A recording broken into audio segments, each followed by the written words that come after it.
Okay, I think it's going. So this is Weave, the Beautiful World, session 3 of 4 for November 2018. We have some people returning and then some people that are new. So we're gonna go through our like safety tools and set up stuff again. And in the Google folder, there is a PowerPoint.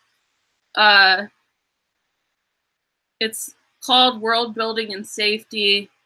The first slide is just the title slide, but then we have lines and veils. So we're gonna start with that. And so lines and veils is a safety tool where it's like basically kind of establishing things that you don't want to see in the game or content you're not comfortable with. A line is like a hard no. It's like, don't want it to be in there at all, don't want to touch it. And then a veil is something like you're okay with it being there like off screen, but not really like a major part. Another way that I interpret veils is things like it's okay being in like character, backstory, or other kind of backstory, and you can like refer to it, but it's not really gonna like for example, with things like sexual violence, I'm okay with that being a veil in terms of like being in the character's backstory and you reference it, but I'm not okay with it being like on screen or like a plot device. So that's the way I interpret things. And then so I wanted to have a look at this and have people add things to lines and veils, especially Sarah, but Aika and Sabine, if there's anything else that you want to add, feel free. And then right now we have this, but at any time during the game, we can also add to it. We can upgrade something from a veil to a line or add new stuff. And another safety tool we have is the X card. So if there's if there's ever anything that makes you feel uncomfortable, any content, you can use the X card. And on Google Hangouts, that's either like type X in the chat, say X, make an X like this. Usually, the setup we have the like character keepers and stuff. So there's a little switching in between screens, and usually I say like, just to make sure that I hear it, it's good to say X. But then I might ask you like a clarifying question over like what you want to skip, but I won't ask you to explain. I mean, of course, if you want to have a little bit of discussion saying like, this is what I didn't like, this is why, that's perfectly fine, but you don't have to at all. And so you can always use the X card.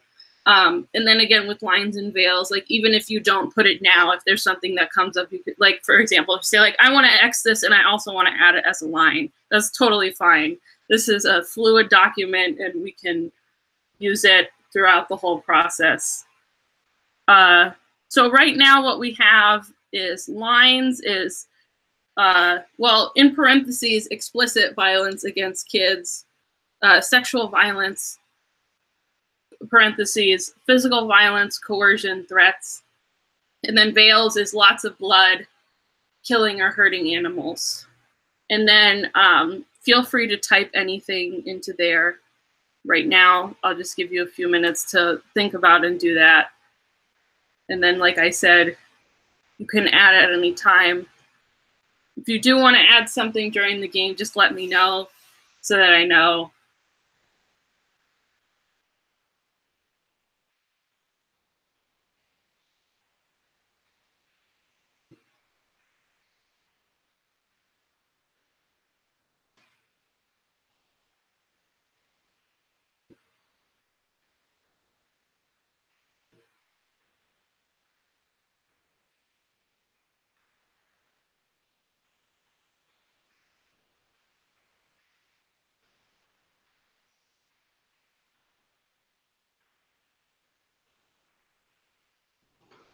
Well, for me, the two lines and the two veils are, well, they suffice. Very good.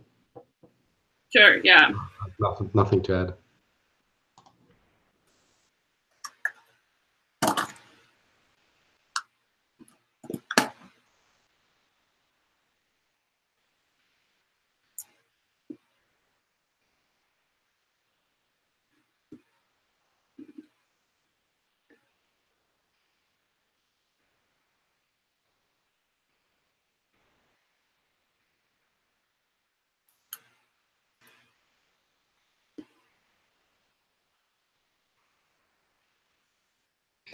Do we all have the same tradition? No, there's 3 different ones to choose from. Yeah, and I think both Aika's and Sabina's character, well, I have to check, but I think they're different. Well, we're both they're both traveling company. Oh, okay. This time. Yeah. But last time we were 3 different traditions, so. Yeah. Yeah, so, just as an explanation, Sabina and I, we have not played this game together, so our characters they were for the first time tonight. Aika, you were in week 1, and then Sabine was in week 2. Yeah. But I think it's fine if people have the same thing. I mean, both of your characters are pretty different, so personality-wise, so. And then, so another thing that we did in the first session was we did the microscope palette, which, do you know what that is, Sarah? Do you know Microscope, the game? I've heard of it, but like I'm not familiar with.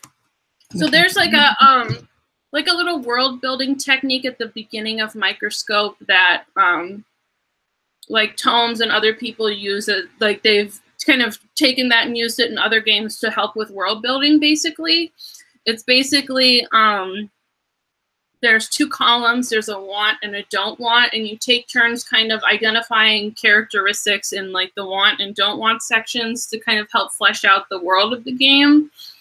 And so we did most of it in the first session in week 1 of this game, and then we looked at it last week a little bit. And so what we have, and then I just wanted to show you, and if there's anything you want to add, we can do that. So this is also on the PowerPoint. So want is, and then the general setting that I established for this game was like sort of steampunk-ish, not like super intense, but that kind of inspiration for the world. Like, for example, last week we were on like a flying island.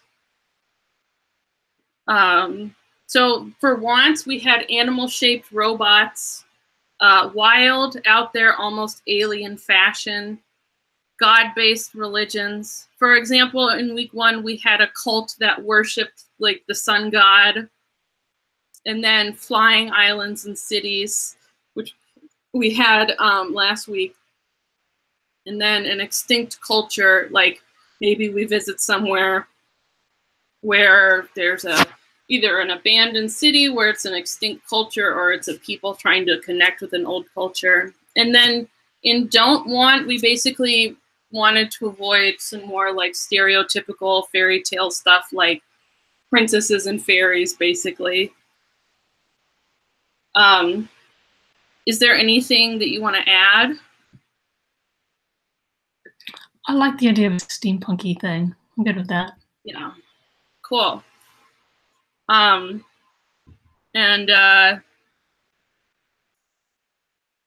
then there's a cool like kind of poem from the beginning of the PDF that I put up in the PowerPoint just because I think it's a good kind of introduction to the game, which is, you know, probably what it's supposed to be.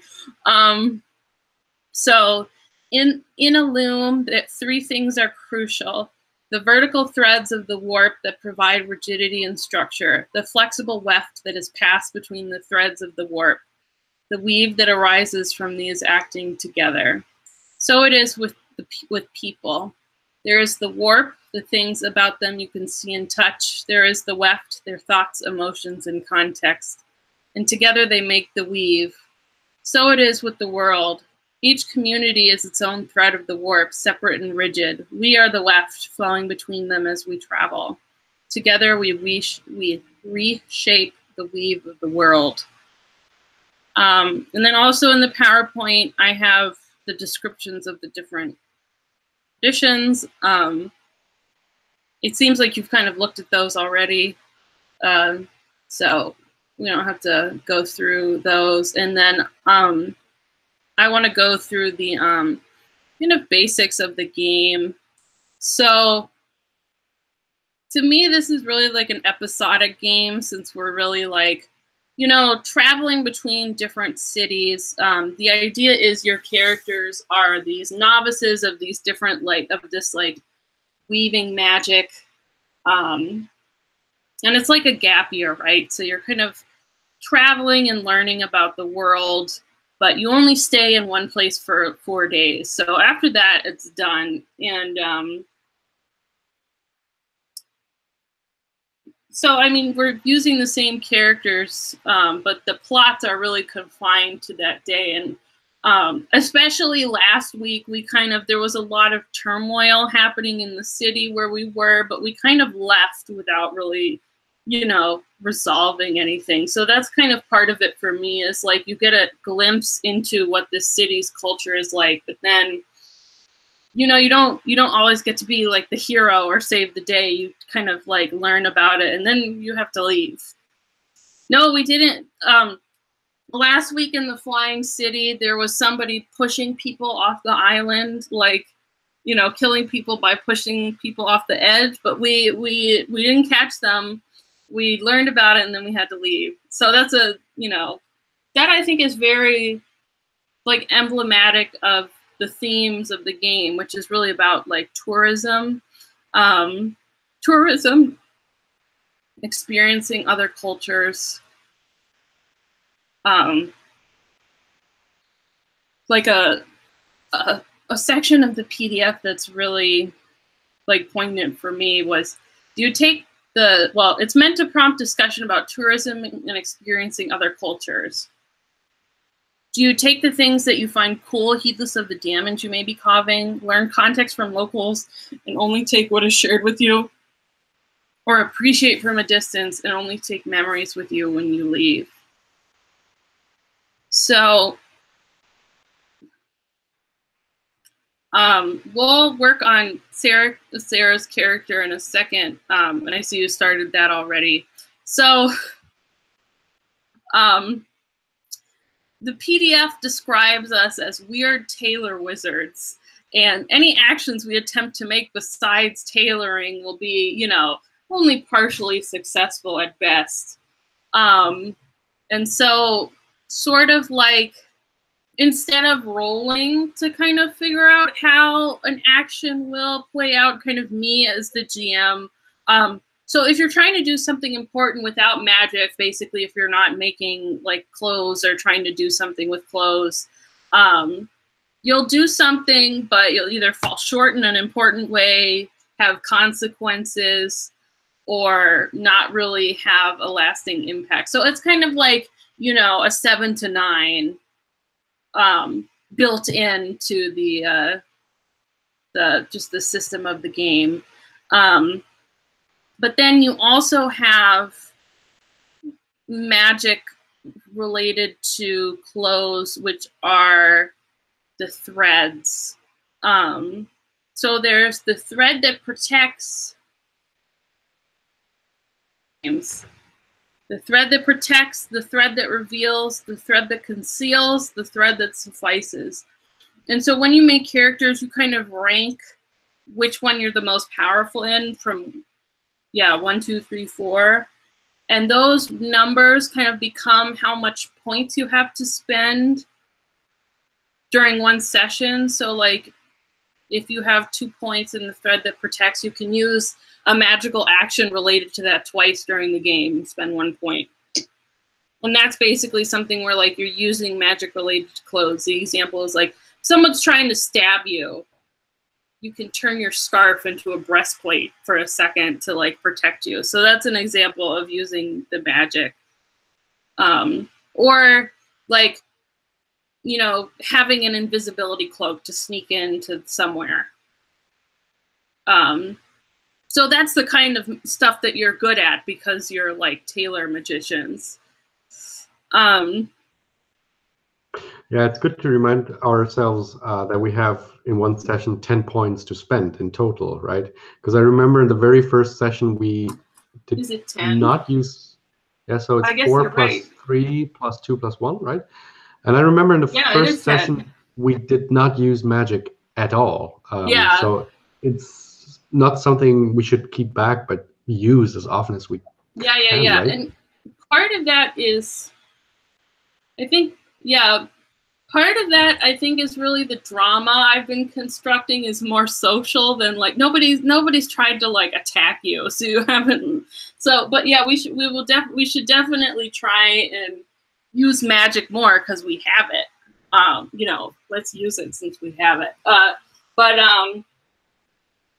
But yeah, that's how it works. So you're right. We do have 10 points.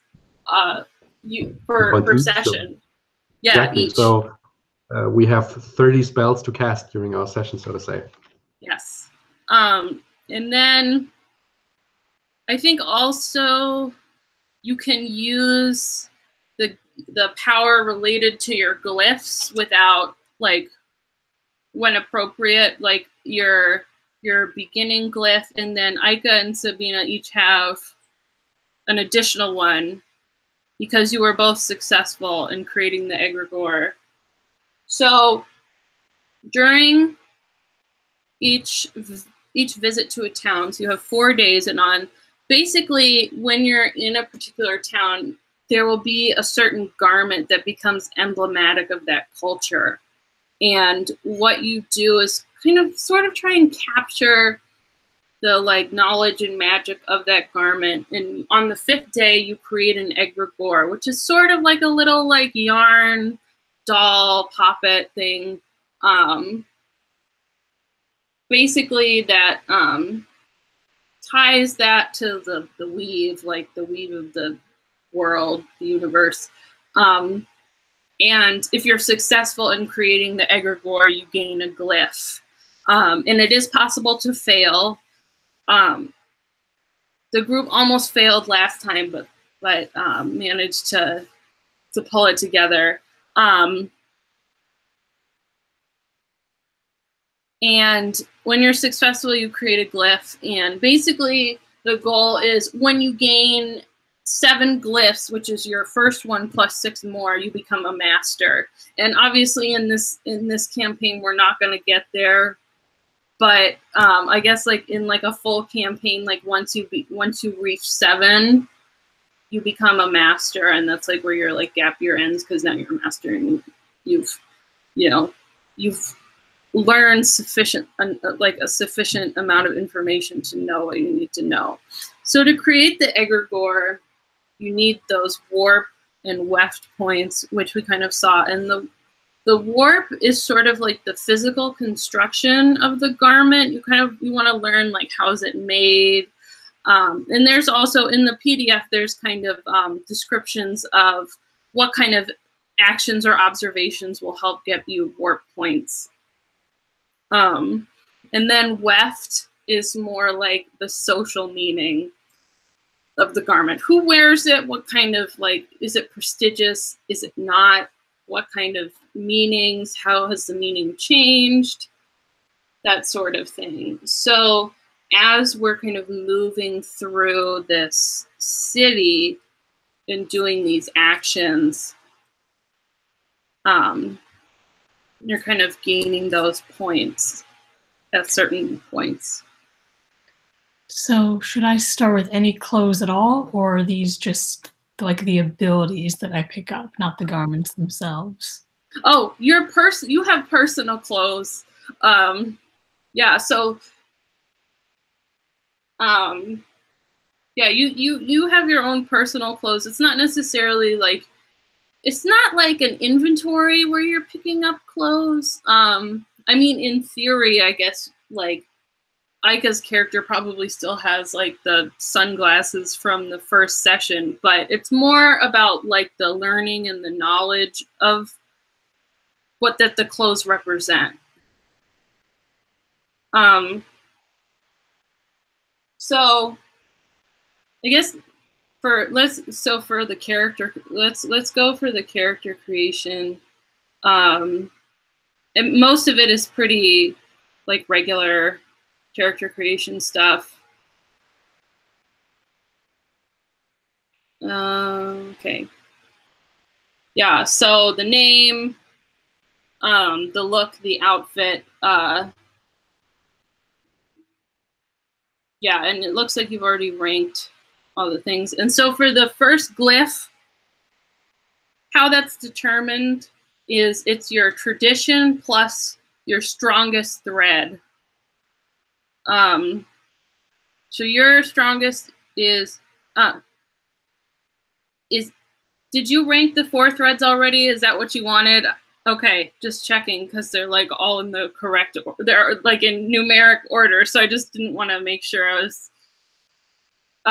So your top one is the thread that protects, and you're the Fabricator Guild. And also, like in a perfect world, the Excel spreadsheet would fill this out, but I am still workshopping on that.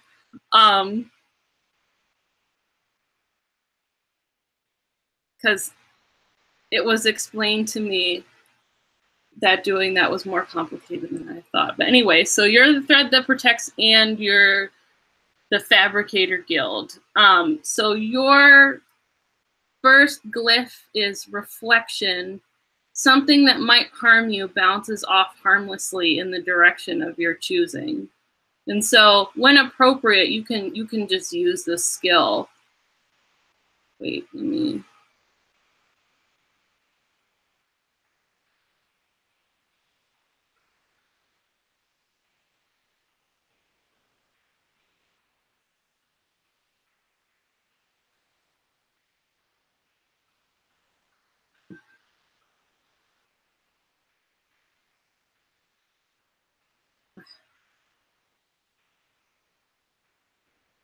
And then another fun thing about this game is that we draw the glyphs. Well, it's like you fill in the grid, so it's not freehand per se, but it's like drawn in the glyph. I find it fun. Also do I. So,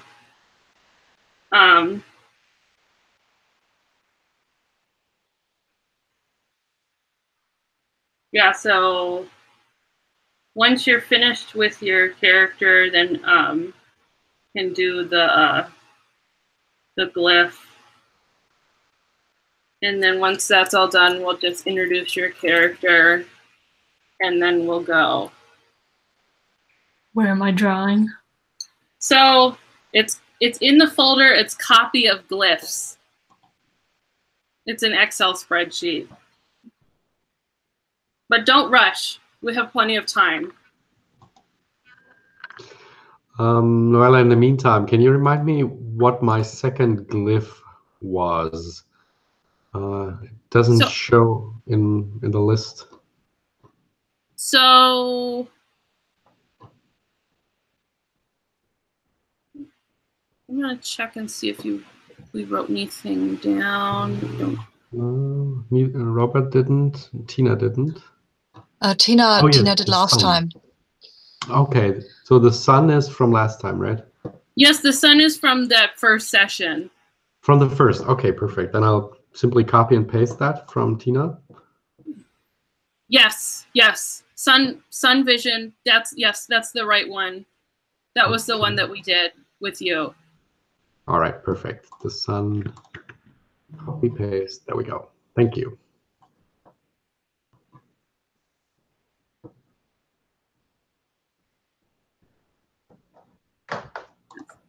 Yes, I am also learning with this game, so my methods of organizing this process have gotten better. Perfect. Okay, the sun. Wow, I didn't remember what the glyph could do. If I wear the wooden sunglasses that we constructed ourselves, when worn, they show me the immediate future, a brief time ahead only. Wow, that's powerful.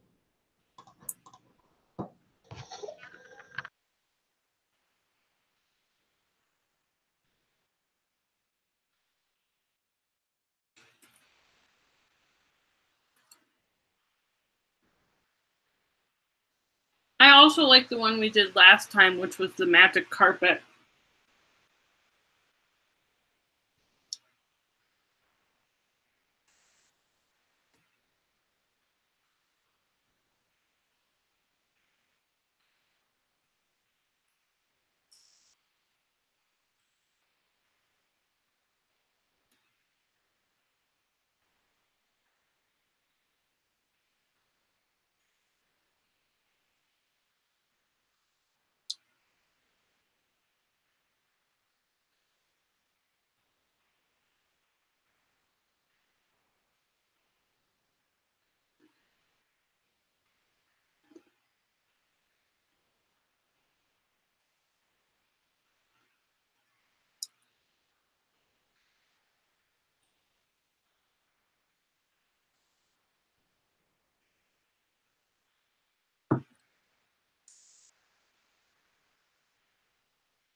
Garrett showed me a tool that transforms YouTube videos into a podcast feed.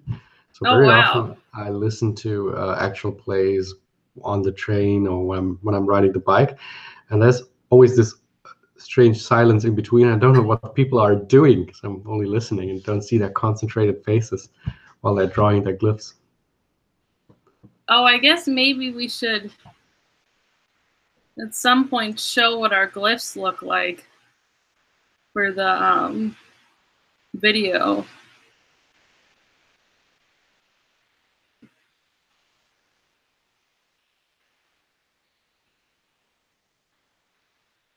But yes, that the people concentrating during character creation and anything else. Yeah. That's what our glyphs look like right now. Ah, beautiful.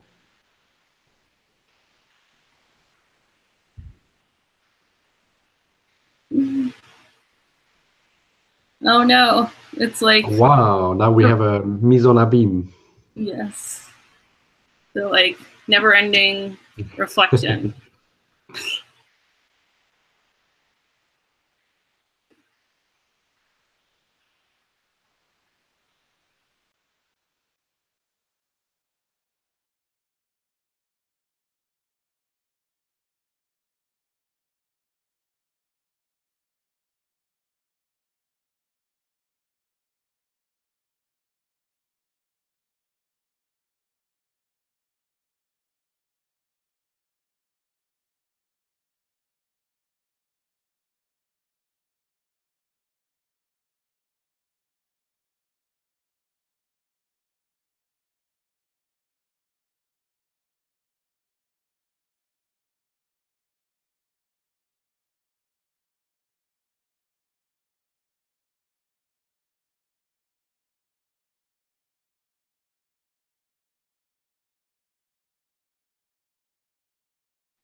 Do we get 2 glyphs, or is it just we start with 1 and then get another at some point in the future?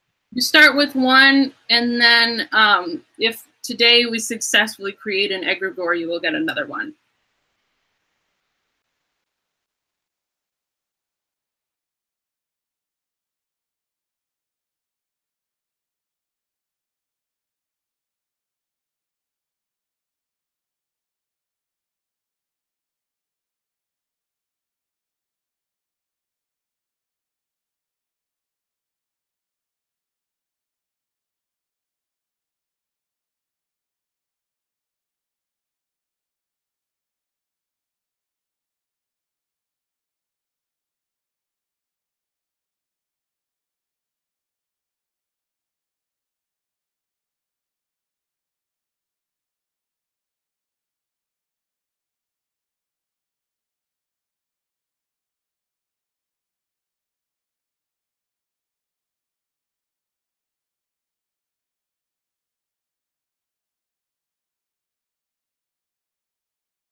Don't forget to give your character a name.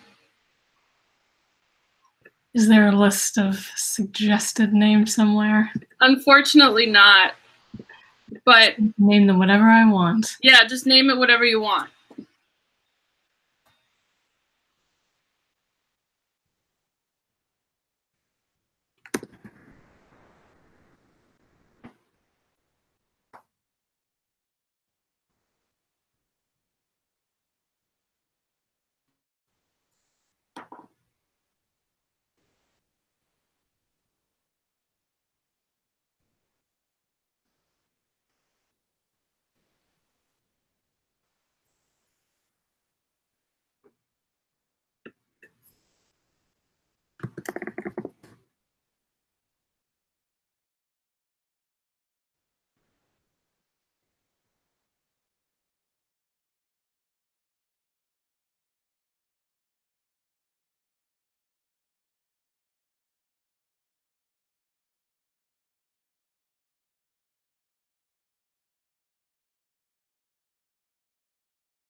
So, Sarah, why don't you introduce us to your character, and then we'll take a little break and then get started.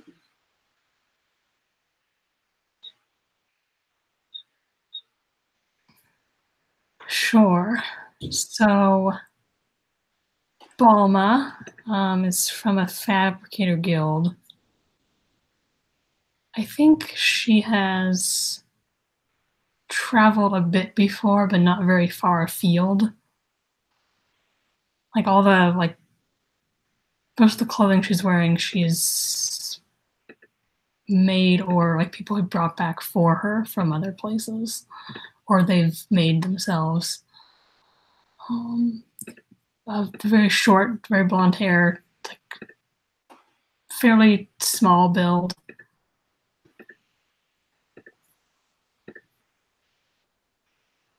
Personality-wise, she's fairly impulsive, but also stubborn, like once she has made a decision.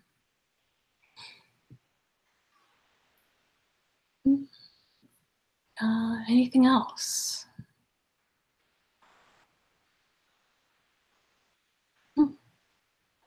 Good.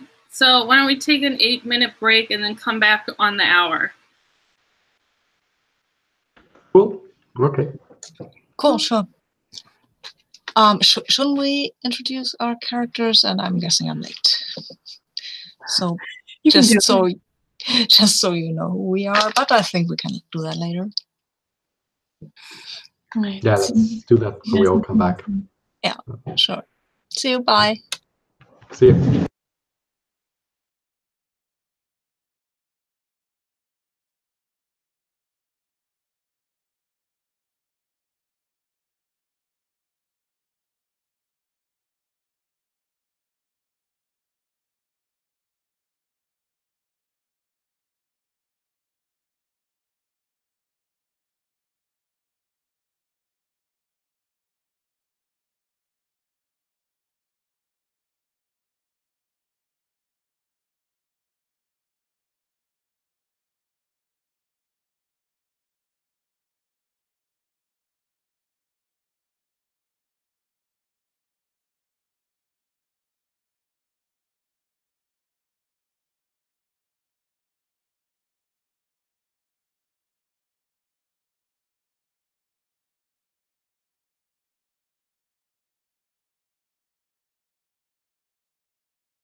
All right then.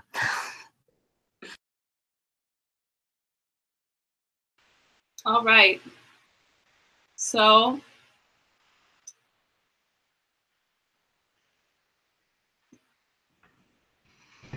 Sabine suggested that we introduce, excuse me, reintroduce our characters very briefly. that's a good idea. Why don't you do that? Sabine, do you want to start? I'll go right ahead. I don't even know how to pronounce your character's name yet.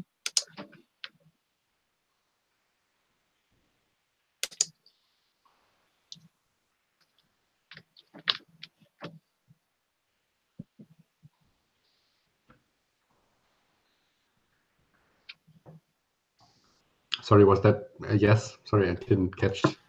Oh, sorry. No, I thought you would go ahead. Oh, sure. Okay. Well, my character's name is Defarge. And Defarge is like Arun, Sabine's character, from the traveling company, the nomadic caravans. He's pretty tall, has red piercing eyes, a wild look, and hair, or is it fur, everywhere. And he's always wearing a large red fur coat, maybe fox, maybe bear, no one can say for sure. And it's so large that you can hardly see him under all that fur, with leaves and twigs here and there in that coat, and his red eyes piercing through the darkness from under his hood. And when the traveling company comes to town, he is usually presented as the Beast. That is Defarge. Very cool. I'm a bit scared of him already. So I'm playing Arun. Arun is, well, he's moderately tall. He's very athletic and he moves rather quietly. He has dark brown skin and golden eyes that pop out of his face a bit because the color difference. His hair is rather long and dark when it's braided in a rather complicated weave, adorned with horn ornaments. He's wearing tight leather pants and a long cloak, the woven cloak of wool or something like that. Both are patterned in earth colors. The dark cloak is earth colors, leaf patterns, and it's really, at times it's really hard to see it against the backdrop, at least as long as he's outside. Beneath that cloak, he wears a very form-hugging vest, and that's really bright. It's painted really brightly with traveling scenes. There is a new one with a kind of a blue or bronze bird on it. That's from the Isle in the Sky. And he likes to dance. He's a mixture of shy and outgoing. He's curious about the world, but he's not the most, he doesn't really know how to deal with people. Maybe he's just shy a bit awkward, I guess. But he wants to make friends.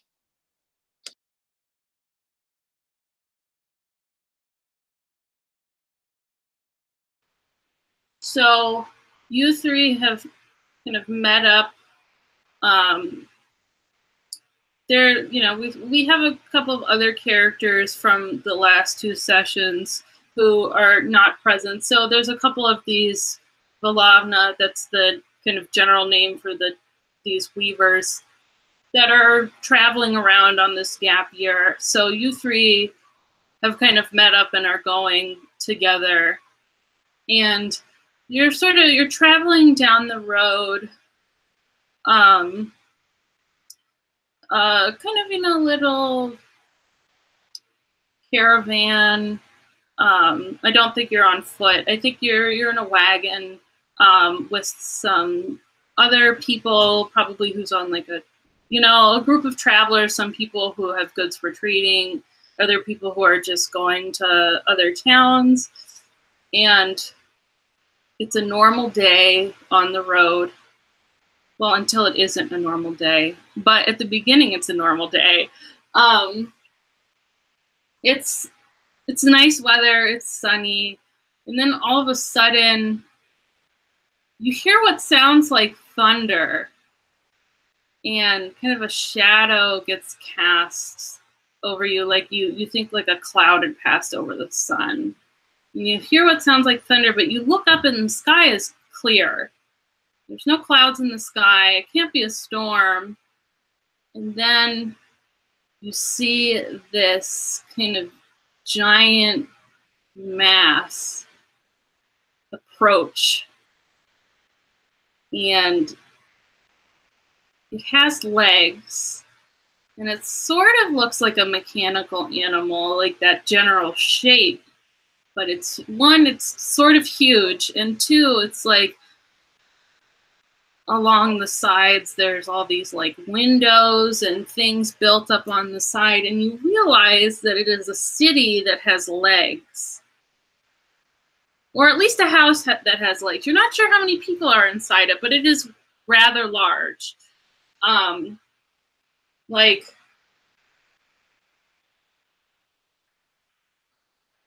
it's not, it's like it could be described as like a city on legs. It is huge. And it's going quite slow. It's kind of generally keeping, it keeps pace because your caravan has not stopped. It keeps pace with you. And a little mechanical, well, it's shaped like a dragonfly, but it is quite large because somebody, it's like a little like somebody's riding it. They're like, and then they like fly it up to your wagon, and there's very well dressed person in it. Looks like a messenger type person, and it's specifically like, and it comes up to like one of the people who's sitting up, like holding the reins of, well, these wagons are all driven by mechanical horses, and, you know, horse, cow, ungulate, that type of thing. And drives up to one of them and he says, I am looking for the Valavna. And of course, the journey must go on. So the caravan does not stop, but he points this man in the direction of you, and he enters into your, his little dragonfly rider kind of buzzes next to you as you keep going, and he comes in to talk to you. And he says, greetings. I am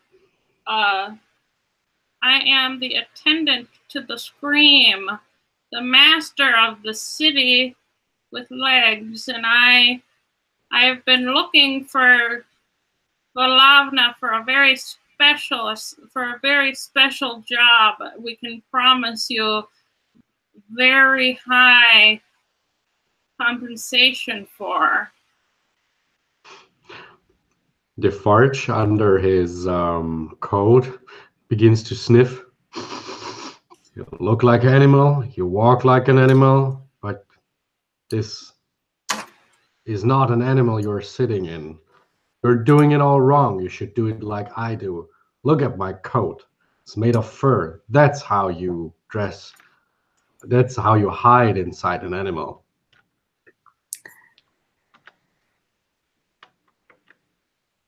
An animal will protect you like this well. Clearly it's made of metal.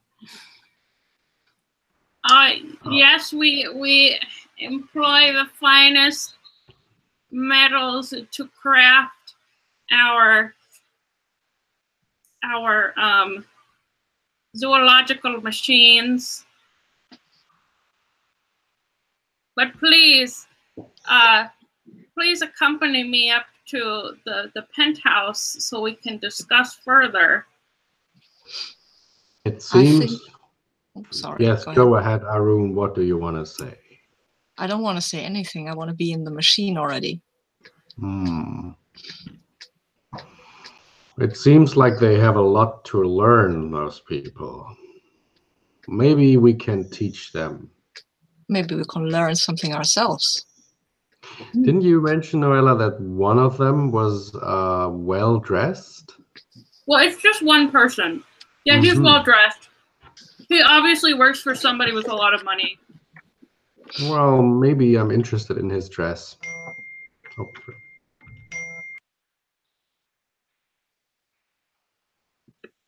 I think it's more like a mix of like the artificial fibers and plant fibers, very vibrantly colored, like bright reds and golds and greens. It has like a crest on it. It's kind of showing that he's working for somebody. He's not here for him. He's here working for somebody. So like a uniform or something like that. Well, not quite a uniform, but embroidered with a crest. But very like intricate. Yes, like the person he works for tries to show off. Okay, I think I look to Aaron and like just kind of tilt my head like you said you want to go, right? Arun is already in the dragonfly thing. You didn't even see him get in there. I think nobody did, but he's already in there. So I turn my head to look at you and you're gone. And yeah, I'll get into. Both look expectantly toward Defarge. Well, if Arun wants to see the inside of that thing, and if you, Balma, want to see the inside of that thing, well, I cannot leave you alone. You would be lost without me. Of course, I'd join you. Yeah, right. So with you all in the dragonfly, it kind of flies back up and kind of docks on, like it's something that's like almost like a dock off of the side of this, and you go like at the kind of at the top is this very huge decadent penthouse. And once you're like kind of on the thing, the city kind of it moves away from that road and kind of goes off into the countryside. So the man leads you in to the penthouse with its many hallways and rooms. And he is explaining to you that the Scream, which is the name of the master of this city, wants, basically wants you to create him like a fancy dress for, like, to wear. Yes, Sarah, I am definitely thinking of Mortal Engines because I am excited to see that movie. It is the Scream. His name is the Scream, because I'm kind of, the inspiration was was like, well, both Mortal Engines and Howl's Moving Castle, so like Howl, Scream, so I called him the Scream. So the assistant is explaining to you that the Scream wants you to create this this very nice, like, fancy dress for him to wear. And so basically, the gist that you get was that this, the Scream woke up this morning, had this whim, and then sent his attendant out to find whatever Valavna was closest. So this is kind of the situation you're in, and they lead you to this room, like, full of whatever supplies you could want. And so he says, okay, you have,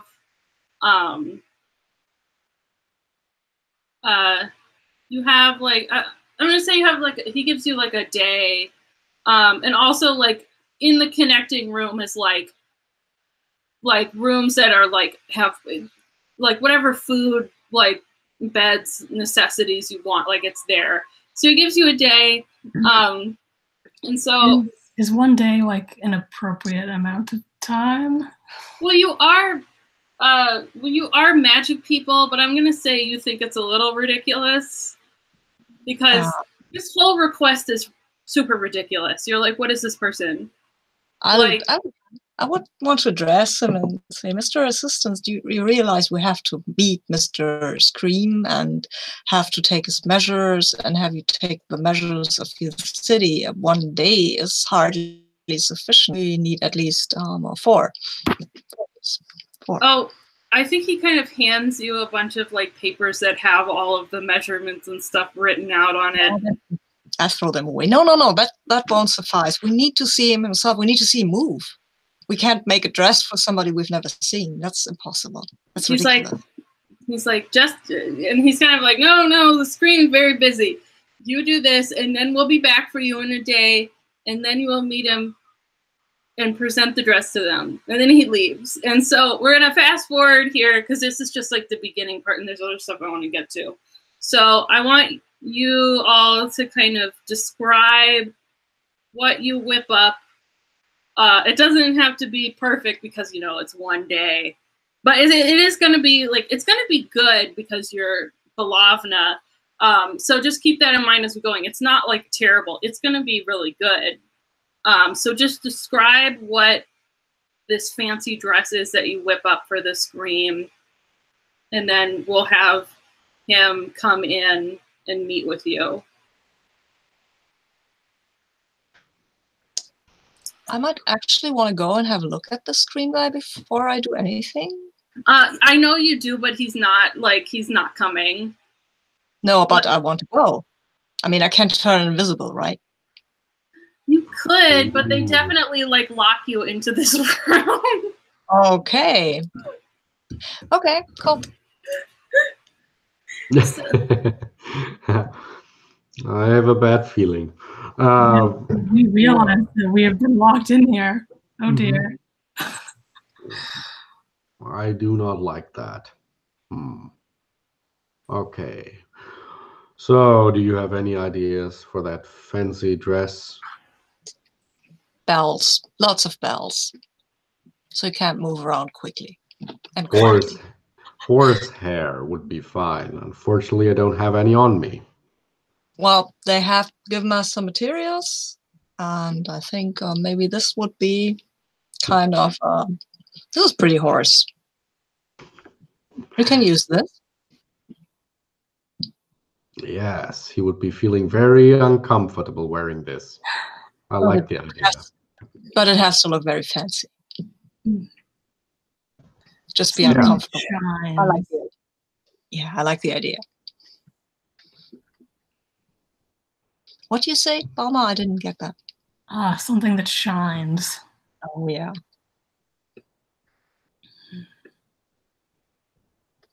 Why don't we make him a dress that looks good, but is not exactly comfortable? Yeah. One which, after a while of wearing, starts to hurt him. To itch. Heavy?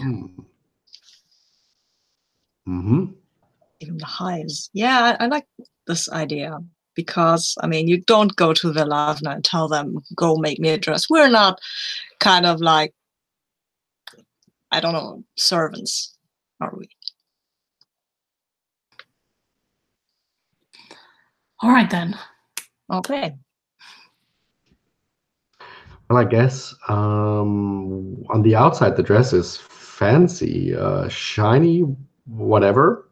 And on the inside, it maybe has a thin layer of satin or whatever, which after a while of wearing it, gets thinner and thinner. And I don't know, needles is too much, but, tiny little stones or whatever we want to weave into that, into maybe the fabric.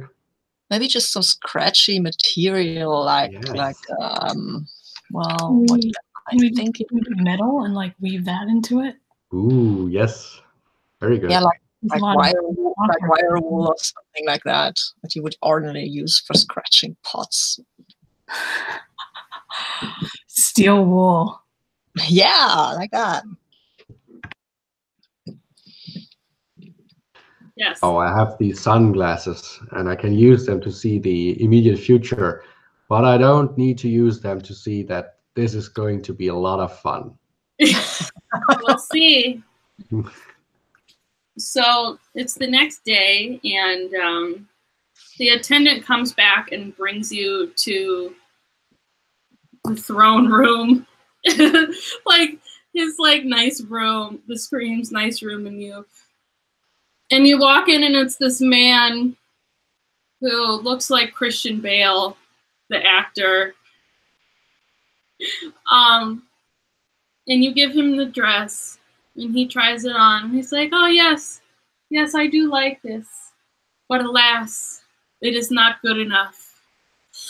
And he kind of looks at you, and obviously this guy is a little bit off his rocker, right? Because he basically kidnapped you and had you do this.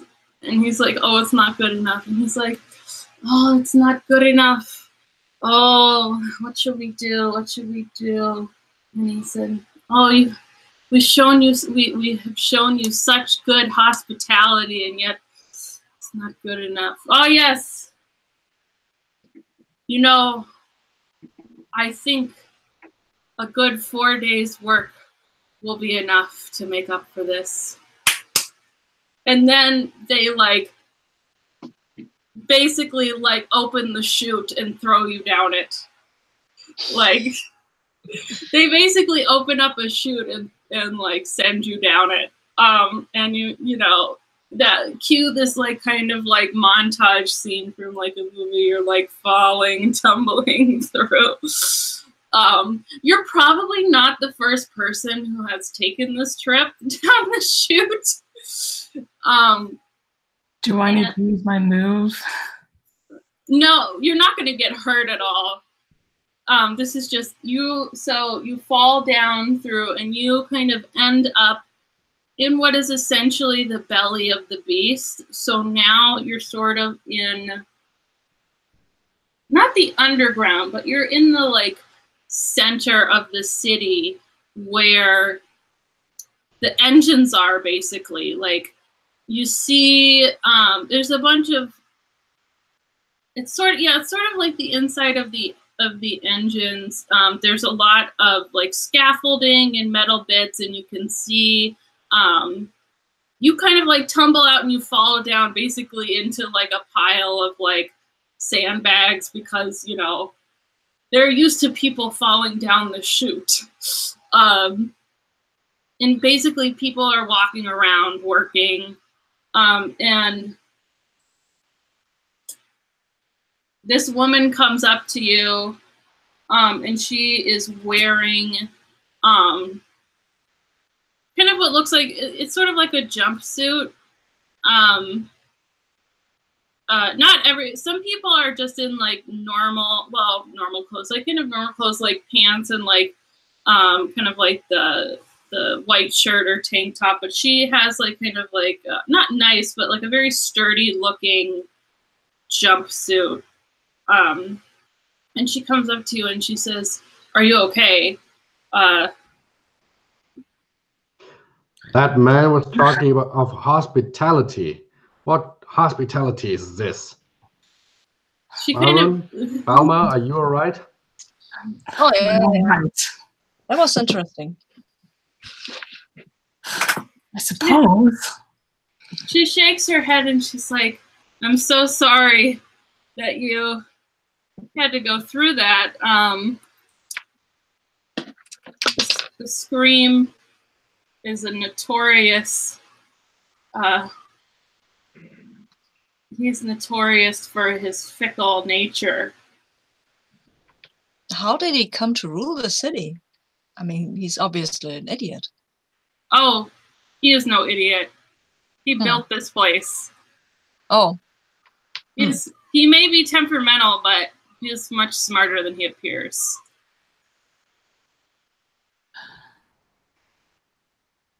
Well, then tell us about this city. And I'm going to say, just now I'm going to say that this jumpsuit that Sand, the woman, is wearing is the garment you're going to be making the egregore based off of. So I'm going to give you 1 work point since you see her wearing it. So just look out for it as we go. So she kind of helps you get up and kind of takes you, like, is walking, and she's like, here, I'll take you somewhere where you can get situated. And you're like walking towards like a little, like, it's like an area that has like a little cafeteria, dormitory. And so she's walking with you. She's like, this is the city with legs. The Scream, well, he's a great wizard and engineer, and he's been building the city for 100 years. And,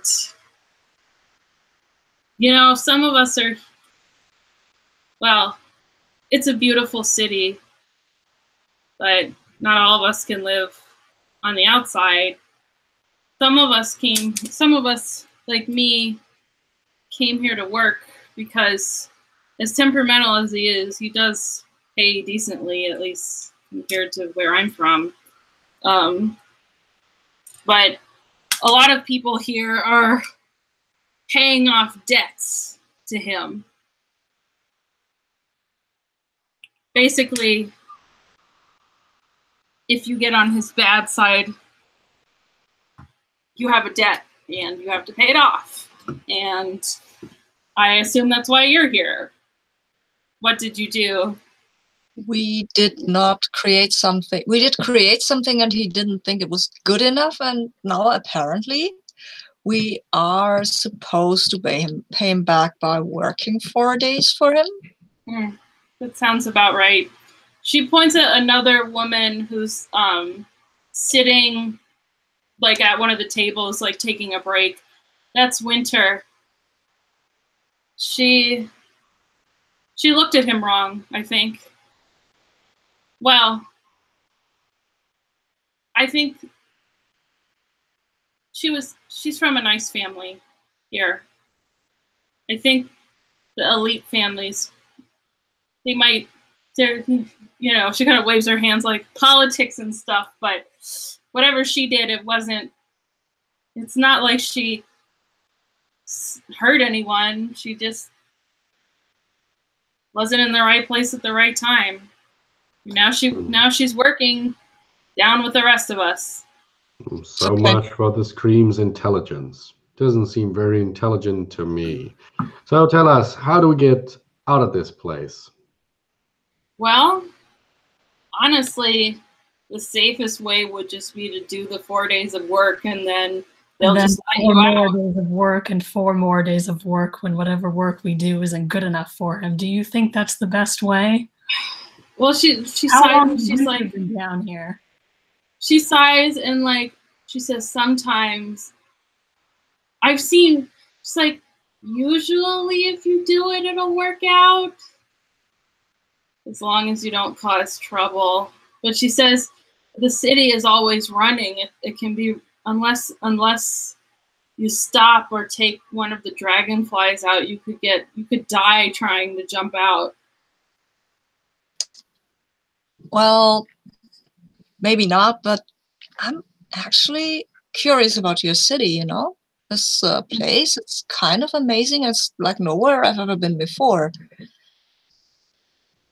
Well, so maybe I want to learn about it before we leave. Yes. Let's say we leave on the 4th day and use the time to look around. Yeah, exactly. Learn about these people and what they're wearing. This looks very sturdy, what you are wearing. I didn't catch your name, I'm sorry. Well, my name is Sand. Oh, Sand, cool. And she kind of pats it. She's like, I'm lucky. I inherited this from someone. Oh, wow. They can be hard to come by. What is it? What does it have a name? It's like, she laughs and people usually just call it the jumpsuit. Oh, okay. And she laughs, she's like, you see, she kind of like looks around, and not ever, like there are a few people that are wearing this jumpsuit, but not most other people are just like wearing like kind of stripped down versions of the clothes they brought with them. And she says, as I'm sure you can tell, it is very hot down here. And once you get close to the engines, it's real easy to get burned. Oh. This can help protect you, but who makes them? Oh,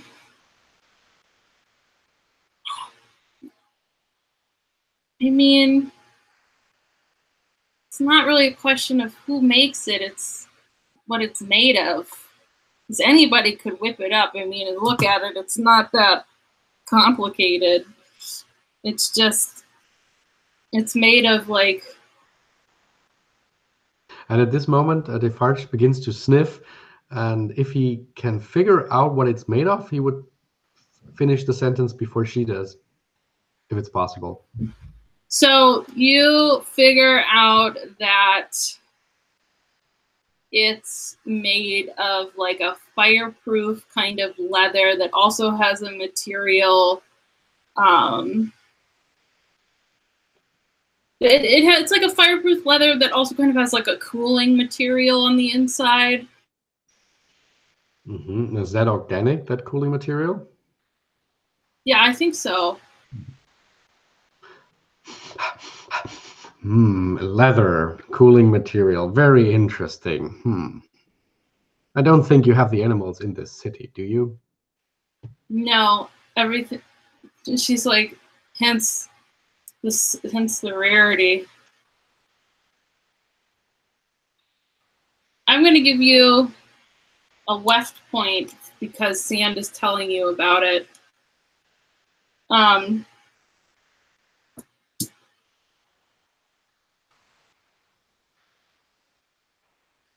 She looks around and says, well, they'll probably want you to get to work. She says, here, I'll show you around the engines. Is this where we're expected to work? Yeah. Right next to the engines you say can burn us? Yeah. What are we supposed to do? Anyway, we're tailors, not engineers. Oh. Anyone can throw coal into a fire. We need materials. That's kind of a waste, though. It's like, well, I was a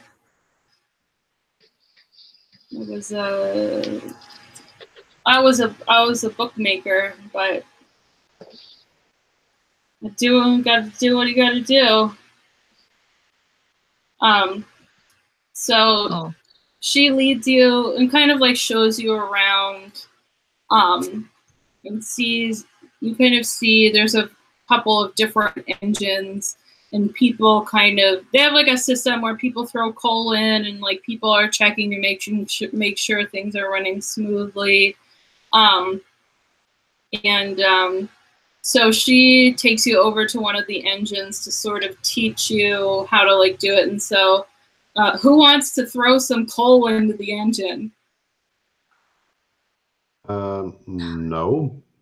Also No, I'm not. Well, one of you is going to have to do it. But I'm not. I'm good at concealing myself. Oh, I guess I will. Okay. It's not what we were sent down here to do. You're ruining my hands. What if I burn myself?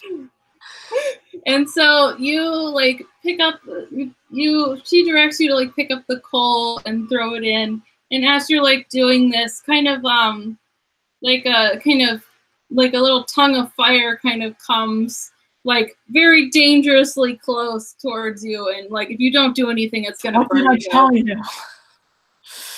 You can use a thread that protects right here to protect you. Yes, yes, please. I would like not to be burned. So how does the thread that protects, how does it protect you?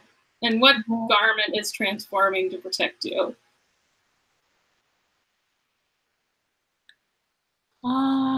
Well, can I use my glyph, or is that like a one-time thing? Something. No, you can use your glyph. Okay, what does that mean? So yours is reflection, right? Something that might harm you bounces off harmlessly in the direction of your choosing. So which direction do you want it to go?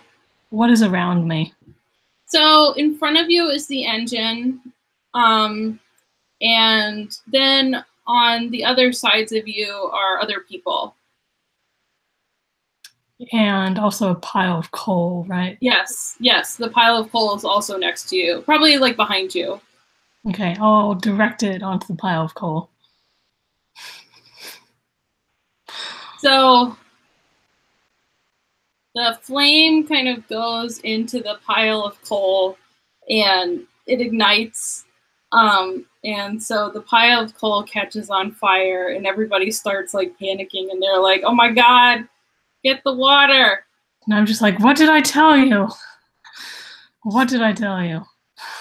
So they're like throwing water and sand onto this like burning pile of coal, like totally panicking.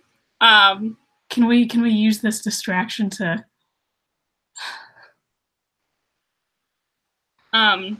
guys, do you want to go? Absolutely. Nothing keeps me here any longer. Sure, you can use this to run away from this particular area. Mm-hmm. Yep. I mean, I'm not very noticeable anyway, but I follow you. Yes, I think we just go like the opposite way that we came in, or the same way. What do you guys think? Well, crawling up the chute doesn't seem very useful. I'm appearing just suddenly next to you. Crawling up the chute doesn't sound very useful. I mean, I don't know about you, but I can fly. Glide, at least, a little. Yeah. So I'm going to say, so you kind of run the other way, and you end up kind of near like a big pool. And this is sort of the area where, like, you know, in like a car engine, they have to have like coolants too for the engine. I'm thinking, I mean, obviously I don't know that much about this, but like this is where like there's like coolant liquid that they run through pipes and stuff to make sure that the engines don't overheat. And so there are also people who are bathing in this liquid, which is probably not the healthiest thing to do, but they're in there. And so you see a bunch of people there.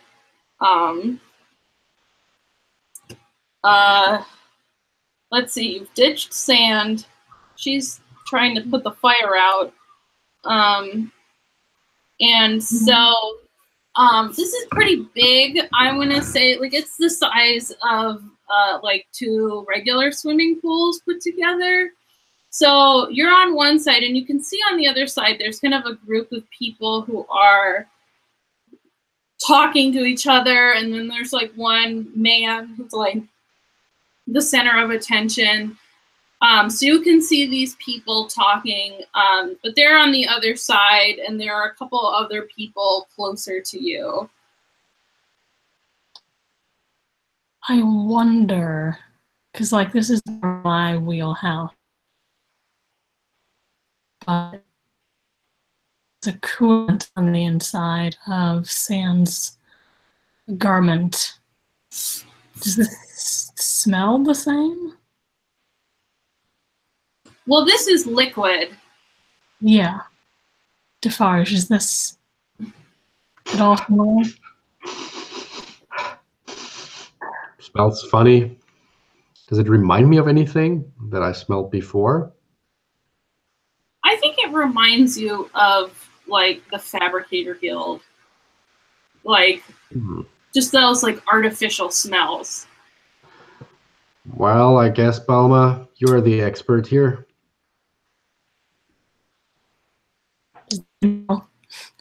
Worked with anything like that before. But you might know how to start working with that, because I don't. I mean, probably put together something similar. I think we should research these things a little bit more. Maybe they have some of this leather lying around somewhere. I could go and have a look. I mean, I can be pretty stealthy if I have to. You see, so kind of near you, there is a person who's like bathing in the water, and you can see that they have one of the jumpsuits. It's like folded up on the side, and she is just like she's laying with like her like arm. Her arm is up on the side, and her head is resting on it, and the rest of her body is in the water. Like, you know, someone who's like really tired and is like just like kind of resting there. Let's not steal her clothes. But you can go over and talk to her if you want.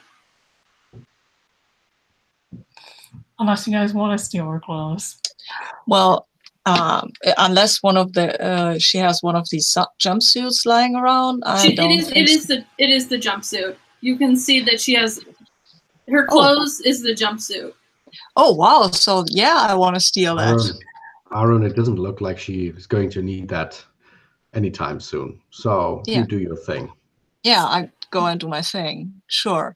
So I think for this, I want a thread to. I want to use a thread that conceals me, because I'm pretty good at that, really. And that is, of course, my cloak that I'm wearing, which will now change its colors. It's still earth colors, but a little darker. And there's, well, more of these the rust and worked into this.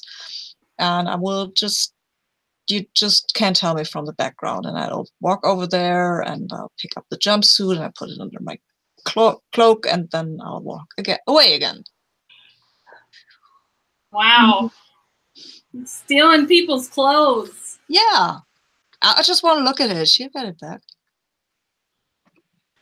We newly arrived. We didn't develop any sense of solidarity with the other workers. So yeah, stealing other people's clothes. I just want to study it. I'll give you a work point for this.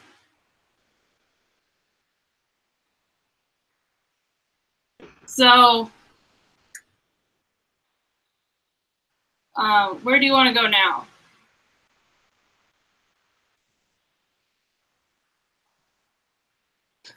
They said that there's some place we were expected to work. I mean, I assume. I mean, they didn't actually mean just like out in the open next to the engines. No, that's really what they meant. Like, there really isn't. Well, I mean, there's some organization, but they kind of expected one of the people like Sand to like pick you up and say, "Here, work at this engine." Oh, so our job that we are supposed to be doing for him is shoveling coal. Yeah, literally, like making the engines run. Okay. Maybe we can find a different job, like there must be a kitchen or something. Oh, no, I don't want to do any work at all. I mean, if you want to try and escape, you can try and find a way out. You might have to like talk to some more people and like help like get someone to like tell you where like the exit is. Yeah, that fabric that they made is interesting though.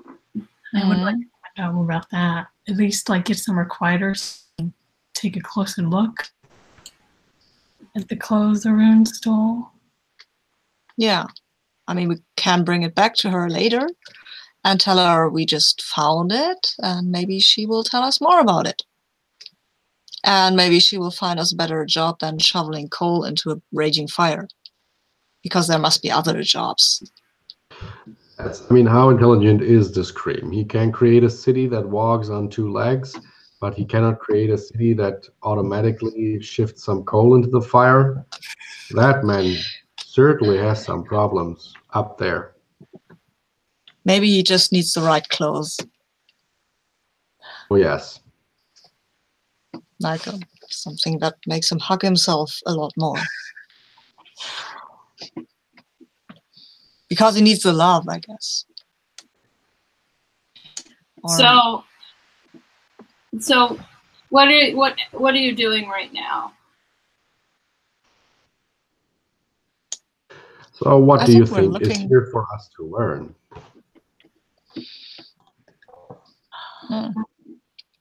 I'd like a closer look at that fabric, man. Yeah. Sure. Go ahead.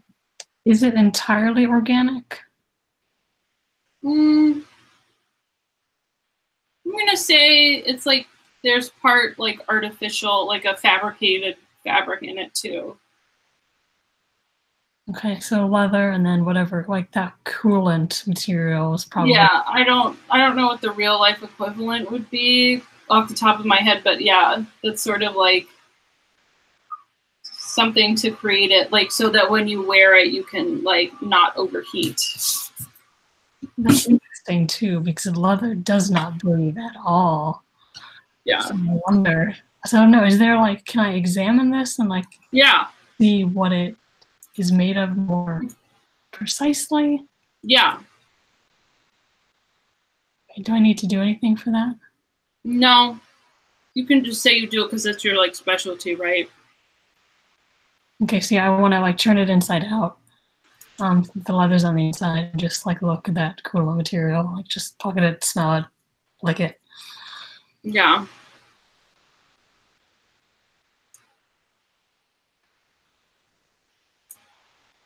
Well, I think you now have a really good understanding of what you would need to make this.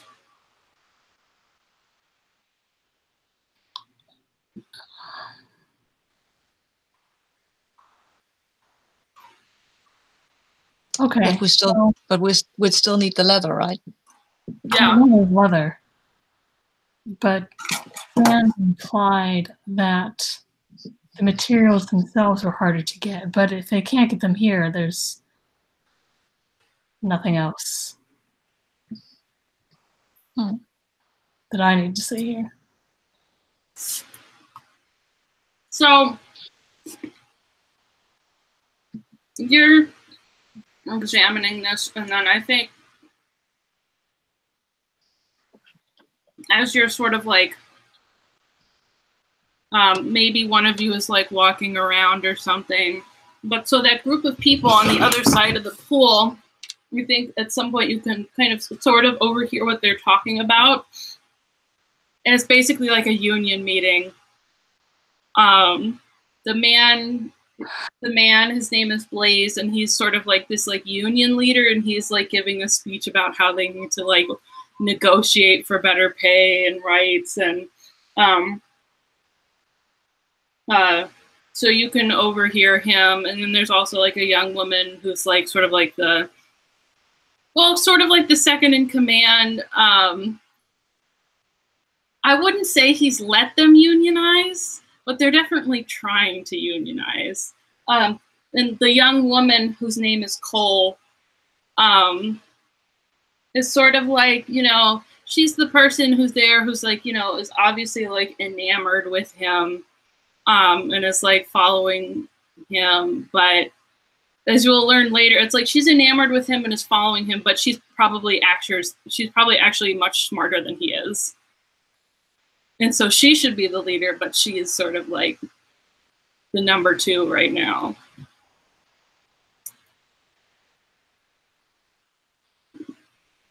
So you could go try and talk to one of them. You could try and go off and do something else. So she is second in charge of the potential union or of the state? Yes, the union. Okay. Does any one of them, either one of them, wear a jumpsuit? I'm going to say the man does. Blaze is wearing the jumpsuit. One more question. Do we remember when we were talking to the Scream and to the other guy, were they wearing some kind of symbol or anything that... Yeah, I think the Scream sort of had like a crest type thing that I think was something like, I don't know, something like this, you know, kind of like an I don't know if you can see that, like an abstract sound wave or something, you know, or like, I can't draw it very well, but like something that's like sort of like that, like a sound wave, because his name is the Scream. Interesting, because I'm thinking about using the thread that reveals garments that you use to send a message, where a courtier puts on a ring that signifies their station, etc., etc. So maybe we could just walk over there and have that sound wave thingy on our wherever it's placed. Yeah, you could pretend to be like representatives of the Scream. But do you think that will help us, actually? I don't probably think they would. Not. They'd probably not. Probably don't like him. Yeah, they'd probably run away from you if you did that. But there's no symbol. But the idea is great, because we can use that later to get to the upper levels or something and find some of that leather. That will probably help you a lot. Like if you're trying to escape, they will definitely like let you out of the door if they think you're working for the Scream.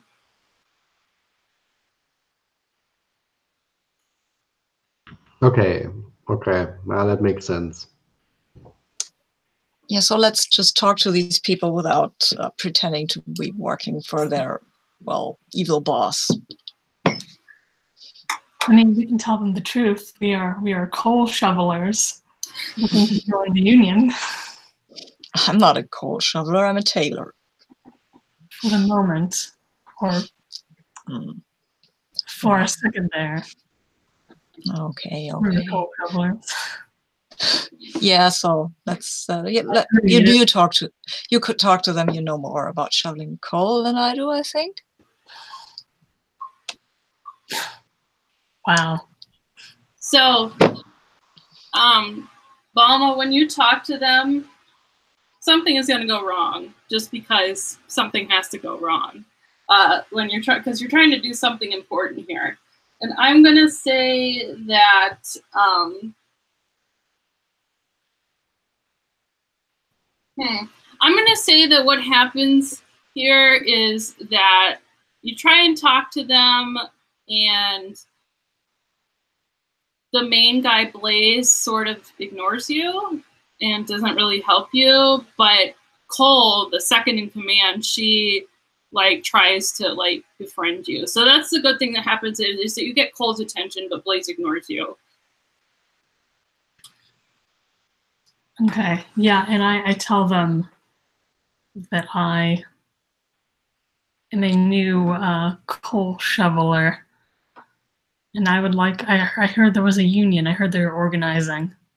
Yeah, and I think Blaze gives you like that very impassioned, like solidarity type speech, but it's kind of like, you know, it's like in that way where it's sort of fake, because then he goes off and like is doing his own selfish thing. But Cole tries to like make sure you're okay.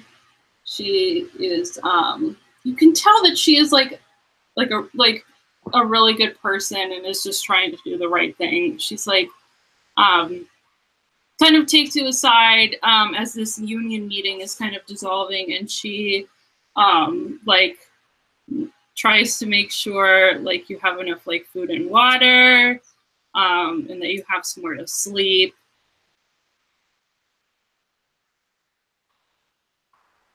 And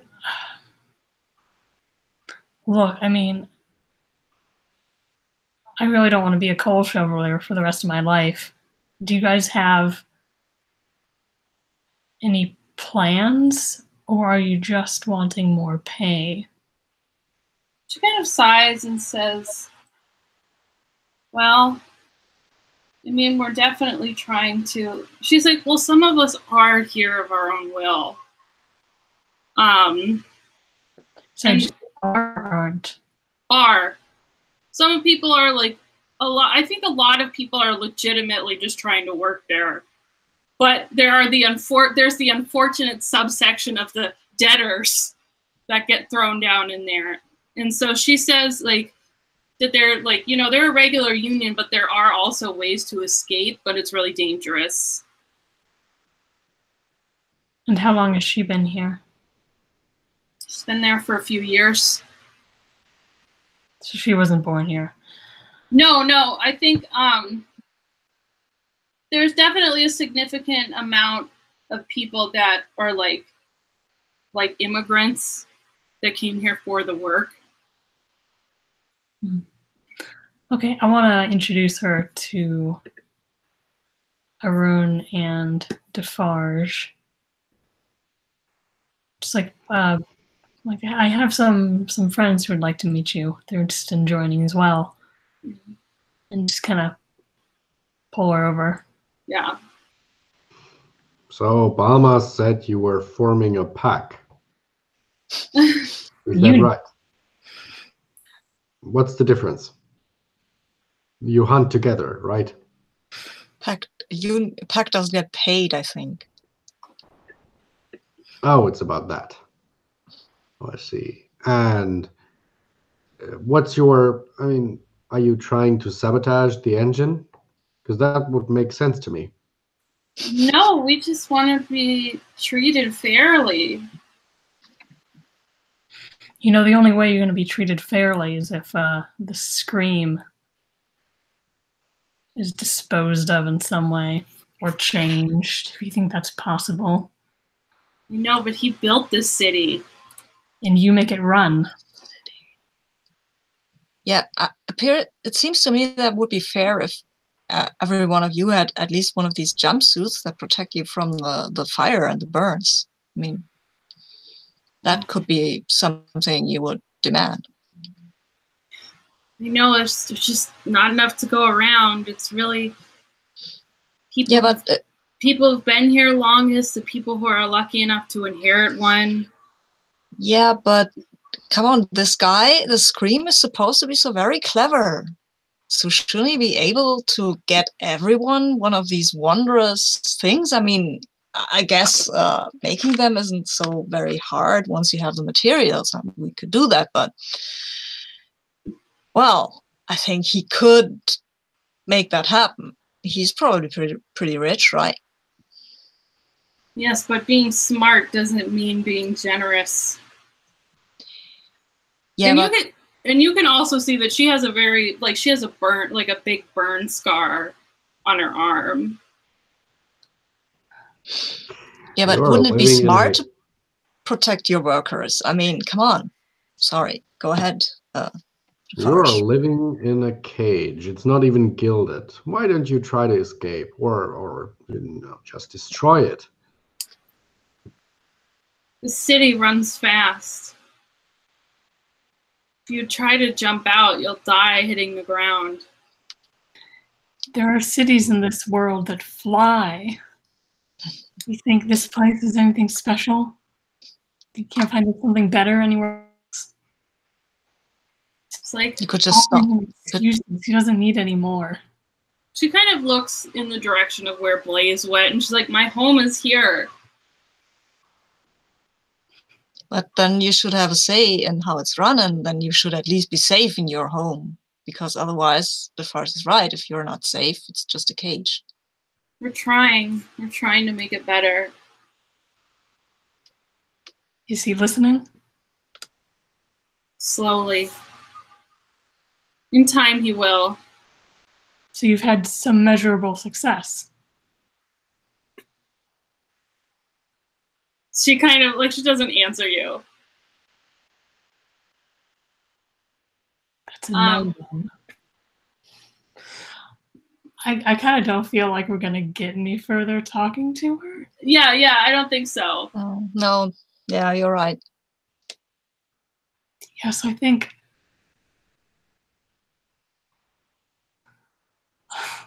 Yeah, just like I am visibly kind of frustrated with her. Yeah. So I'm just going to like take a few steps back and just like remove myself from the conversation. Yeah, I think she kind of is also visibly a little bit uncomfortable, so she goes off to find her friends. Well, these people are not very, they're pretty complacent with their situation. Brainwashed. Yeah, well, maybe it's not so easy for some people to find a home. And when they have one, they'll hold on to it beyond what's reasonable. I mean, I've seen things like that in my travels, so, well. Yeah, but this just doesn't look like a home to me. No, it No, doesn't. it doesn't. They should at least be safe. And how do we convince this? To do anything about it, though? If they're not willing. Well, we could always make this city stop. If it stops running around, then the people will leave, won't they? I don't think so. No, they won't leave. I mean, they're still alive. People are really kind of stupid that way. They told me, this is your gap year. Go and see the wonders of the world. But this makes me sad. No, it makes me sick. We should do something about this. So, what do we do? I mean, if you really want to help them, we've got to confront the Scream guy with the fact that his workers are burning, and sooner or later, everything will burn. We should. Well, I don't think we can kidnap him, can we? And bring him down here and have him see what's going on. Maybe that's enough. But can we? You're the one who's able to fly, Arun. And I can always use my claws to climb up towards him. But what about you, Balma? I can neither fly nor climb. I can mostly glide. It's more like a downward motion anyway. But I think we could. Hey, let's use your idea, right? With a crest. Pretend that we're his servants, and then we can go up. No flying required. Well, we can try. Yeah. But are there any guards we could turn to? I haven't seen any. We know what the livery of his personal attendant looks like. Yeah. Yeah. Okay, and where is the exit? Or where is the staircase up to his place? Yes, we're going to do a bit more exploring. Yeah, let's go and find it. There has to be an exit point, because there has to be a point where there's a kitchen, right? These people get fed and he gets fed, and I don't think they have 4 different kitchens, or maybe they do, but let's try to find the kitchen. I'm hungry anyway.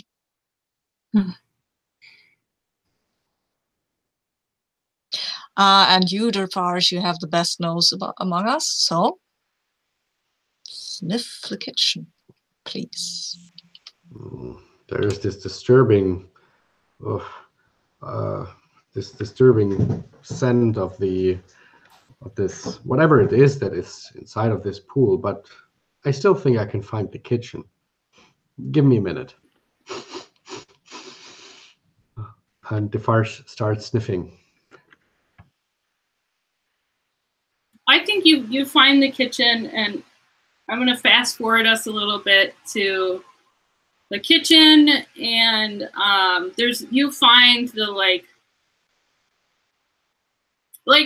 the port, like there's like a little, or like the pier, like there's a little like port loading dock, and you can like that kind of goes out, and you can like walk out onto that. And there's also, I think there's little like elevators that you can use, like rope elevators that you can use to take up the level. So if you, I'm going to say that if you like use your thread that conceals, or I'm going to say conceals because you're deceiving. Okay. Or do you want to use reveals? That's a good question. So, well, no one has seen us. Only 2 or 3 people of his guard, right? I mean, there was the guy who picked us up. There was the scream, and so the chances are pretty good that we just can pretend to be of his guard, and no one will notice that we are. That's true. You can use the thread that reveals. Mm-hmm. That would mean that each of us would spend a point on the reveal thread. Okay. So what do you think, Arun, Balma? Do you always wanted to wear one of those uniforms with a symbol? Not particularly, but in this case, I think it's appropriate. Seems like the best way forward. Mm-hmm. It's such a bad style. Well, anyway. Yeah.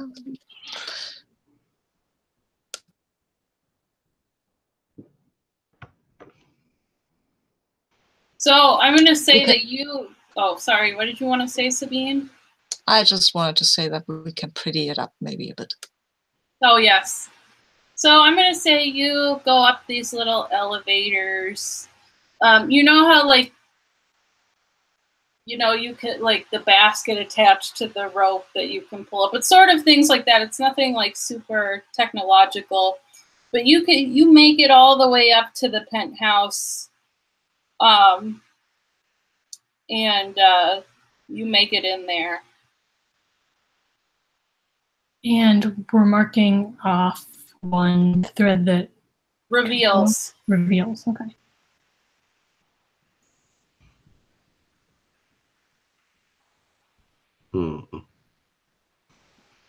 So our plan right now is to capture him and drag him down the chute, maybe to have him shovel some coal, right? Is that, I'm just saying, is that the plan, or do we have a different one? That seems very difficult. You might want to. It sounds perfect. Okay. I really want to see him working at the oven. Actually, I want to see him inside the oven, but that's a different story. No, let's not do that. Maybe he can change. Well, we will see.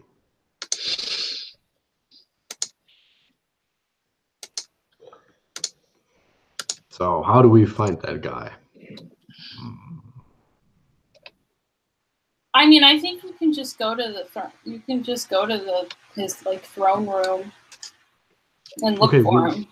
All right, we know how to find the throne room, right? Yeah. Okay, perfect. Yeah. I think the hard part isn't going to be finding him. The hard part is either going to be like talking to him or like executing the plan. Yeah. Well, yeah, so do I, but I think we're pretty young, so maybe not making the wisest choices is kind of appropriate. Yeah, so Defarge is very full of himself, so yeah. He's sure he can, that's a brilliant plan. Yeah, he's totally sure. Arun is kind of caught up in that, yeah. All right, let's do it then. Knock him out, drag him down there.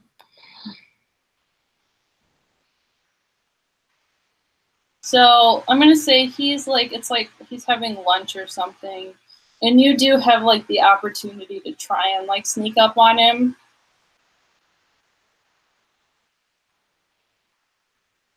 Yes, it can only go wrong. Could we bind him with a thread that suffices? I mean, create a kind of bond or some kind of... You can try. Yeah. You can try. Cool.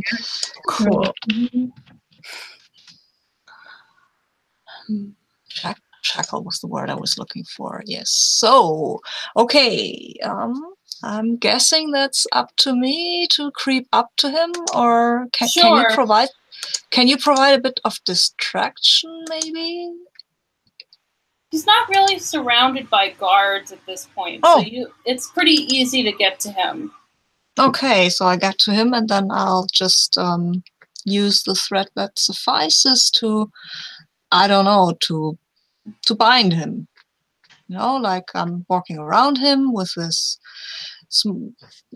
tiny little strand of wool, and I'm going around him, and then when he starts eating, the strand starts getting tighter and tighter until he notices that something is wrong. So he kind of looks up, and then he like looks at you and says, "Ah, Valavna, I thought you were downstairs." Yeah, we didn't much like it. We thought you should maybe come with us downstairs and have a, I don't know, look around at how your workers are doing down there. He laughs and he's like, "Oh, another unionist, another revolutionary. How cute." I'm looking around a bit helplessly. This doesn't go like I thought it would. I don't smell fear on that one. That's odd. And he like, I assume that you both, the other two are in the room too, right? So he can see all three of you, and he's like, "Used to be so much like you, so full of pure intentions and dreams, but it's not the way the world works." And then he like breaks your like bond like really easily. He just like throws it off. He says, "You know, as annoying as this is, there's a lot to admire in youngsters like you. So I'll let you off with a free pass this time." And then,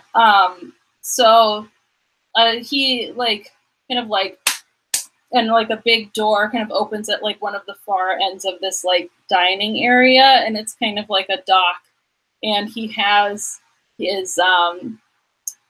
some of his attendants come and basically throw you off the dock, like into the air, like in the city. He throws you off, so you're like free falling right now. Wow. So how are you gonna save yourselves? I think I will activate my glyph of gliding because... Yeah, your magic carpet. Yeah, my flyboy jacket. And maybe can I grab one of the other two? Yeah, I'm gonna say, why don't you grab Balma? I mean, I can also just like not take harm when I hit. I don't know. Can I like turn my clothes into like just make them puff out like an airbag? Yeah, you can do that. Kind of like a yeah, because you know this is like 100 stories up. So, okay. But I'm gonna say, yeah, why don't or parachute? Yeah, you can do something, or have like a thing where you can turn your clothes into like a resistant thing that they can like absorb the hit and like bounce you up. So you go like. Very good. Yeah, yeah, it sounds perfect. I would like to parachute, actually. I have the glyph of adaptation. My garments shift to protect you in your current situation, growing height, fur, spines, etc. So possibly some kind of parachute-ish wings. Yeah, that works. Mm-hmm. So I think you all relatively safely make it to the ground, and you see the city with legs scurrying off in the distance. And I think you kind of make camp like just inside like a little like forest, so that you have like, I think you're all feeling a little vulnerable right now, so perhaps having some cover would be nice, not just on like the open plain. So it's kind of time to regroup a little bit. And oh, were you going to say something, Sarah? Oh, just a comment to the others as we like start our fire, whatever, that we should make an agreement to accept no offers from strange people on the road. Yes. Yes. Especially those who approach in a mechanic dragonfly. Whatever. I like the dragon. I like that dragonfly. And we've got this nice jumpsuit, so hey. Hmm. Hmm. So, would you like to try and create an egregore? The thing is that we cannot get any more points, I guess, now that the city is gone. So, so we can try. You can try. We can. The only thing we can try is to. Did anyone try it on yet? Well, no, but we can try. Yeah, I think that gives us another sort of impression of the fabric, of the material, of the way it's. So that might be something we would like to do. I'll give you one more warp point for that, but that's the last. Since you actually physically brought it with you.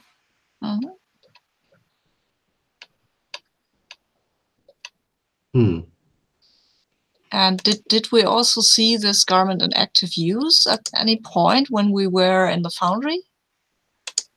Where those whole ovens were? Or didn't we? Amanda was wearing it when she was putting out the fire. Yeah, right, that's right. I'm gonna say, so you have 3 warp points and 2 weft points right now. So I'm gonna say that's what you have. Yeah, okay. All right. Fair. So,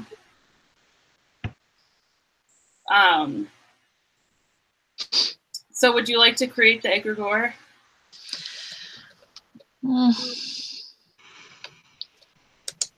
What the hell? Let's try. Yes, we are here to learn something. Yes, and if we don't make it, well, it's probably that we won't make it, but we can't harm the city while doing so because the city's gone. So you begin to build the egregore, and unfortunately, you do not have enough warp points. You have enough weft points. So you have what I had determined when we started was that you needed 4 warp points and 2 weft points, and you had 3 warp and 2 weft. So you almost had it, but unfortunately, the body of the egregore falls apart, revealing only an echo. One of you can choose to sacrifice some of your flesh in exchange for the glyph.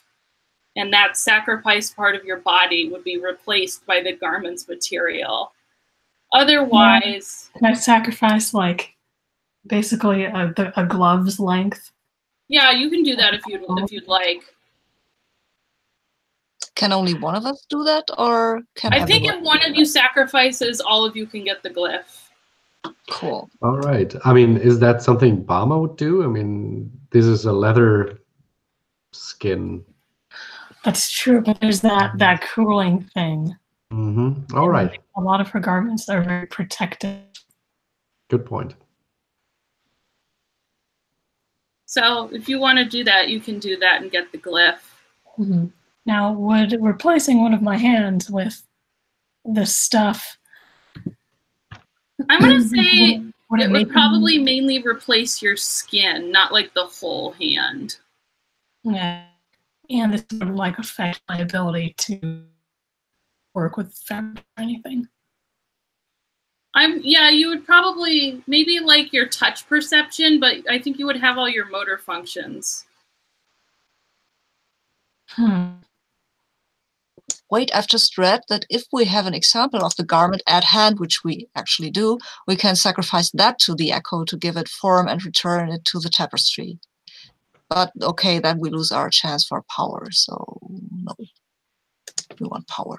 Yeah, you wouldn't get the glyph, but then because one of the consequences of getting the echo is that it takes the secrets of its manufacture with it. So the people in the city would forget how to make it. So if you sacrifice the example, that wouldn't happen, but you wouldn't get the glyph. Well, to make the scene more dramatic, as soon as we see the egregore starting to fall apart, Defarge gets up, throws off his coat, and starts to get ready to sacrifice himself. So Bama needs to react quickly. Yeah, I just shoved my hand in. Yeah. No, Bama!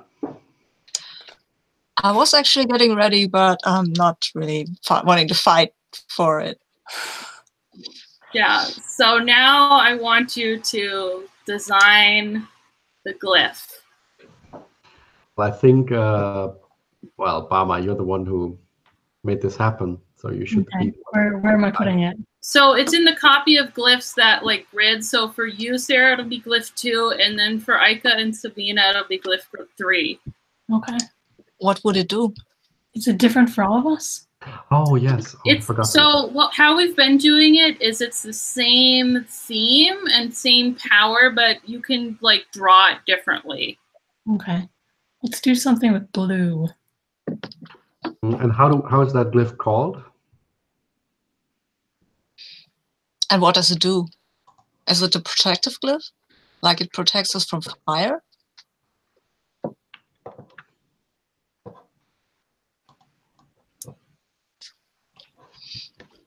Because then we could call it the cooling glyph.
Forgot to mute my microphone. Well, I try to make it as chaotic as possible, given the recent experience.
Wow, this looks good.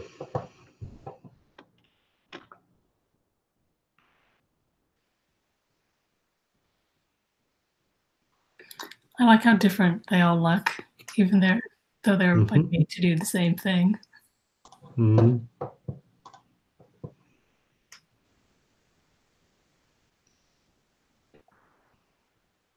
And this glyph creation is actually really fun. It's like a mini game. Yep.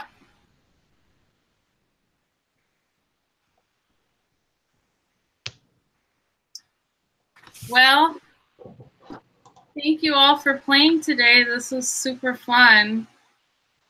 I'm going to stop the broadcast now.